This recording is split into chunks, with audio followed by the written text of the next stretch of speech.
राउत किस केस में अंदर गए हैं, क्या भ्रष्टाचार का आरोप उनके ऊपर है और ऐसे भ्रष्टाचार के आरोप का जांच होना चाहिए या नहीं होना चाहिए। जहां तक ये पत्रा चौल है, यह कोई केस आज का नहीं है, कोई 2 साल पुराना केस भी नहीं है, कोई 4 साल पुराना केस भी नहीं है। यह विषय 2007 का है। 2007 14-15 वर्ष पूर्व का यह विषय है। 2007 में मुंबई में गोरेगांव में एक स्थान है जिसको सिद्धार्थ नगर भी कहते हैं। उस सिद्धार्थ नगर में पात्रा चौल है। 47 एकर्स की यह जमीन है। इस 47 एकर्स की जमीन पर यह पात्रा चौल में लगभग 670 से अधिक परिवार, 72 टू बी स्पेसिफिक 672 फैमिलीज, ये टेनेंट्स के रूप में इस पात्रा चौल में कई वर्षों से, more than many decades they were staying in this Patra Chawl. जो महाडा है, Maharashtra housing area development authority, MHADA ने 2007 में पात्रा चौल को रीडेवलप करना, उसका पुनर्निर्माण करना, इन टेनेंट्स को किस प्रकार से अच्छे घर मुहैया कराया जाए, इस पर इन्होंने एक एग्रीमेंट साइन किया। किसके साथ एग्रीमेंट किया? ये एग्रीमेंट किया गुरु आशीष डेवलपर्स के साथ, GAC, गुरु आशीष डेवलपर्स के साथ। इस गुरु आशीष डेवलपर्स जिसके साथ महाडा ने एग्रीमेंट किया, उस गुरु आशीष डेवलपर्स के कई सारे डायरेक्टर्स हैं, जिनमें प्रवीण राउत, जो संजय राउत के खासम खास हैं, वह भी एक डायरेक्टर उसमें थे। अब ये गुरु आशीष कंस्ट्रक्शन GAC जो कंपनी है, उस कंपनी ने एग्रीमेंट 2007 में महाडा के साथ साइन तो कर दिया।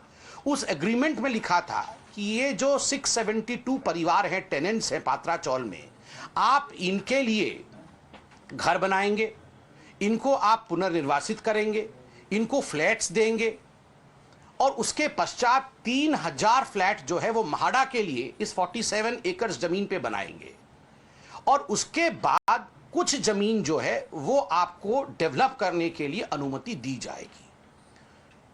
हुआ इसमें यह कि ये पात्रा चौल वाले एग्रीमेंट के पश्चात जो गुरु आशीष कंस्ट्रक्शन है, एलिगेशंस उनके ऊपर है और दस्तावेज भी निकल कर आए कि इन्होंने एग्रीमेंट को फॉलो नहीं किया और ये जो 672 परिवार को स्थापित करना था, उनके लिए फ्लैट्स बना के देने थे, ये काम नहीं किया।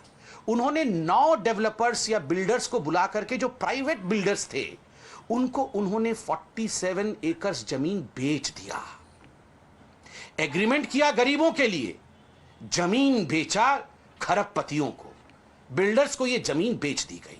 कितने में बेची गई? यह जमीन 901 करोड़ में बेचा गया। टू बी स्पेसिफिक 901.79 करोड़ में यह जमीन 9 बिल्डर्स को बेच दी गई। और केवल इतना ही नहीं, इसके साथ साथ इन्होंने जो GAC, गुरु आशीष कंस्ट्रक्शन, जिसमें प्रवीण राउत एक डायरेक्टर थे, इन्होंने अपना एक प्रोजेक्ट भी वहां आरंभ किया और उस प्रोजेक्ट का नाम था मिडोज। और उस प्रोजेक्ट में उन्होंने बुकिंग अमाउंट 138 करोड़ का ले लिया। तो 901 करोड़ प्लस 138 करोड़, ये 1039.79 करोड़ की पूरी रकम बनती थी, लगभग 1040 करोड़। तो एग्रीमेंट को दरकिनार किया, गरीबों के ख्वाबों को खत्म किया, उनके लिए घर नहीं बनाया और अपने लिए 1040 करोड़ बटोरा गैर कानूनी तरीके से इस कंपनी ने, जिस कंपनी में संजय राउत के खासम खास मित्र प्रवीण राउत थे, उन्होंने हासिल किया 1040 करोड़। आप बताइए, 1040 करोड़ अपने लिए, गरीबों के लिए कुछ नहीं, क्या इसकी इन्वेस्टिगेशन नहीं होनी चाहिए? दूसरा विषय, प्रवीण राउत जो डायरेक्टर थे इस कंपनी में, उनके पास 100 करोड़ रुपए आए। ये जो 1040 करोड़ था, ये बटा 100 करोड़ रुपए प्रवीण राउत जी के पास आए। प्रवीण राउत जी ने भी 100 करोड़ रुपए इसमें से आगे भेजे, अपने रिश्तेदारों को दिए, अपने मित्रों को दिए, जिनसे सहायता मिली होगी उनको दिया।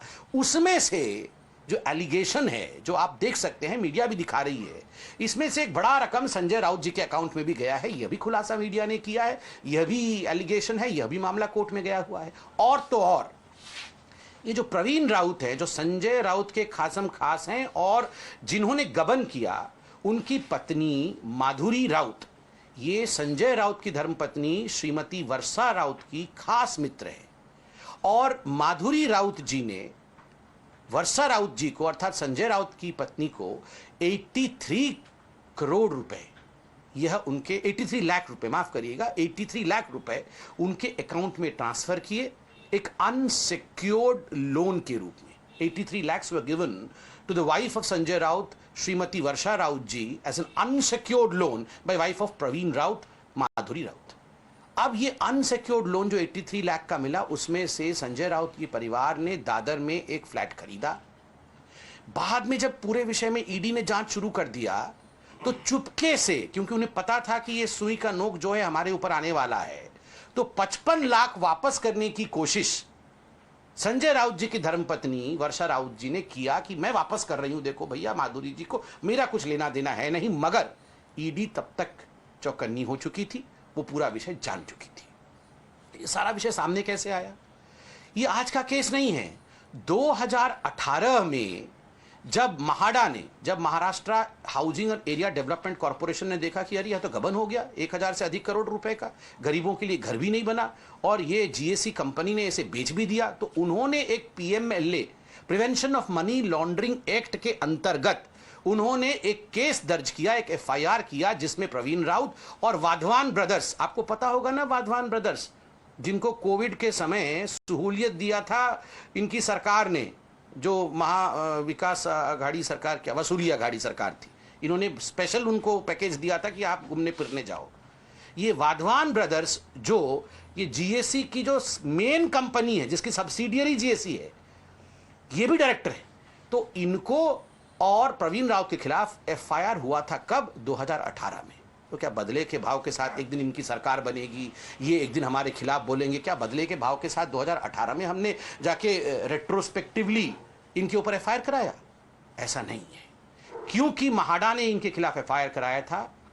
और आपको याद होगा एक पीएमसी कोऑपरेटिव बैंक घोटाला हुआ था, जिसमें यह बैंक बैठ गई थी और हजारों खाता धारक, कई लोगों ने सुसाइड भी किया था पीएमसी बैंक घोटाले में।